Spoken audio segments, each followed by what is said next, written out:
ಇಲ್ಲಿ ಸಮಯ ಅಂತ ಬಂದಾಗ ಇಲ್ಲಿ ಸಮಯಕ್ಕೆ ಸಂಬಂಧಪಟ್ಟಂತೆ ಒಂದು ಡಯಲಾಗ್ ಇರುತ್ತೆ. ಸಮಯ ಅಂತಕ್ಕಂಥದ್ದು ಸಮಯವನ್ನು ಮೊದಲನೇದಾಗಿ ಏನು ಮಾಡ್ಬೋದಾಗ ಸಮಯವನ್ನು ಏನು ಮಾಡ್ಬೋದು ನಾವು ವ್ಯರ್ಥ ಮಾಡ್ಬೋದು. ಸಮಯವನ್ನು ಏನು ಮಾಡ್ಬೋದು ನಾವು ವ್ಯರ್ಥ ಮಾಡ್ಬೋದು. ಸಮಯವನ್ನು ವ್ಯರ್ಥ ಮಾಡ್ಬೋದು. ಎರಡನೇದಾಗಿ ಏನು ಮಾಡ್ಬೋದು ಸಮಯವನ್ನು ಏನು ಮಾಡ್ಬೋದು ಅಂತಂದಾಗ ಉಪಯೋಗ ಮಾಡ್ಬೋದು. ಸಮಯವನ್ನು ವೇಸ್ಟ್ ಮಾಡ್ಬೋದು, ಸಮಯವನ್ನು ಯೂಸ್ ಮಾಡ್ಕೋಬಹುದು. ಇನ್ನೊಂದು ಸಮಯವನ್ನು ಏನು ಮಾಡ್ಬೋದು ಅಂದಾಗ ಇನ್ವೆಸ್ಟ್ ಮಾಡ್ಕೋಬಹುದು. ಅಂದರೆ ಸಮಯವನ್ನು ಹೂಡಿಕೆ ಮಾಡ್ಕೋಬಹುದು. ಇದು ಯಾರಿಗೆ ಬಿಟ್ಟಂಥ ವಿಚಾರ? ಇದು ನಮಗೆ ಬಿಟ್ಟಂಥ ವಿಚಾರ. ನಾನು ಯಾವ ಕೆಟಗರಿಲಿ ಇದ್ದೀನಿ? ಸಮಯವನ್ನು ವೇಸ್ಟ್ ಮಾಡ್ತಾ ಇದ್ದೀನಿ.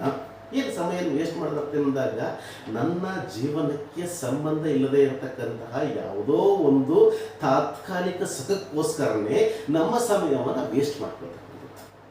ಎಕ್ಸಾಂಪಲ್ ಹೆಂಗೆ ಅಂತಂದಾಗ ಒಂದು ರೀಲ್ಸ್ ನೋಡ್ಕೊಂತ ಕುಂದಿರ್ತೀವಿ ಫೋನ್ಯಾಗ. ಏನಾಗುತ್ತೆ ರೀಲ್ಸ್ ನೋಡ್ಕೊಂಡು ಕುತ್ಕೊಂಡಾಗ ಮುಂದಕ್ಕೆ ಓದ್ತಾ ಇರುತ್ತೆ, ಹರಟೆ ಹೊಡ್ತಾ ಇರ್ತೀವಿ, ಸಮಯ ನೋಡ್ತಾ ಇರುತ್ತೆ. ಬೇರೆ ಯಾರ ಜೊತೆಗೆ ನಮಗೆ ಸಂಬಂಧ ಇಲ್ಲ ಅಂತ ಯಾವುದೋ ವ್ಯಕ್ತಿಯ ಥರ್ಡ್ ಪರ್ಸನ್ ಬಗ್ಗೆ ಮಾತಾಡ್ಕೊಂತ ಇರ್ತೀವಿ, ಸಮಯ ಓಡ್ತಾ ಇರುತ್ತೆ. ನಾನು ಉದಾಹರಣೆ ಕೊಡ್ತಾ ಇದ್ದೀನಿ ಅಷ್ಟೇ. ಅಂದರೆ ಸಮಯವನ್ನು ನಾವು ಇಲ್ಲೇನು ಮಾಡ್ತಾ ಇದ್ದೀವಿ, ನಾವು ವ್ಯರ್ಥ ಮಾಡ್ತಾ ಇದ್ದೀವಿ ಅಂತಕ್ಕಂಥದ್ದು. ಗೊತ್ತಾಯ್ತಾ? ಇದ್ರ ಬಗ್ಗೆ ಜಾಸ್ತಿ ಹೇಳ್ತಾ ಇದ್ದೀನಿ, ನಾನು ಮುಂದೆ ಸರಿ ಹೇಳ್ತೀನಿ. ಸಮಯವನ್ನು ಉಪಯೋಗ ಮಾಡ್ಕೋಬೋದು.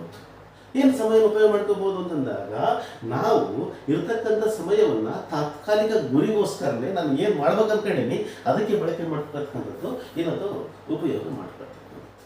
ಸಮಯವನ್ನು ನನ್ನ ಮುಂದಿನ ಭವಿಷ್ಯಕ್ಕೆ ತಯಾರಿ ಮಾಡಿಕೊಂಡ್ರೆ ಅದನ್ನು ಹೂಡಿಕೆ ಅಂತ ಕರಿತೀವಿ. ಸಮಯವನ್ನು ನನ್ನ ಮುಂದಿನ ಭವಿಷ್ಯಕ್ಕೆ ಹೂಡಿಕೆ ಮಾಡ್ಕೊಳ್ತಾ ಇದ್ದೀವಿ. ಅಂದರೆ ಹೂಡಿಕೆ ಅರ್ಥ ಎಂದಾಗ ಸಂಪೂರ್ಣವಾಗಿ ಮುಂದೆ ಜೀವನದಲ್ಲಿ ಏನೋ ಬೇಕು ಅದಕ್ಕೋಸ್ಕರ ನಾನು ತಯಾರಿ ಮಾಡ್ಕೊಳ್ತಾ ಇದ್ದೀನಿ. ನಾನು ಯಾವುದೋ ಒಂದು ಕಡೆ ಡಿಪಾಸಿಟ್ ಮಾಡಿದಂಗೆ. ಎಕ್ಸಾಂಪಲ್ ಎಷ್ಟೋ ವಿದ್ಯಾರ್ಥಿಗಳು ನಾವು ಯಾವಾಗಲೂ ಪರೀಕ್ಷೆ ಬಂದಾಗ ಓದಿದೆ ಯಾವಾಗ ನಿರಂತರವಾಗಿ ಓದ್ತಾ ಇರ್ತಾರೆ. ಅದನ್ನು ಸಮಯವನ್ನು ಹೂಡಿಕೆ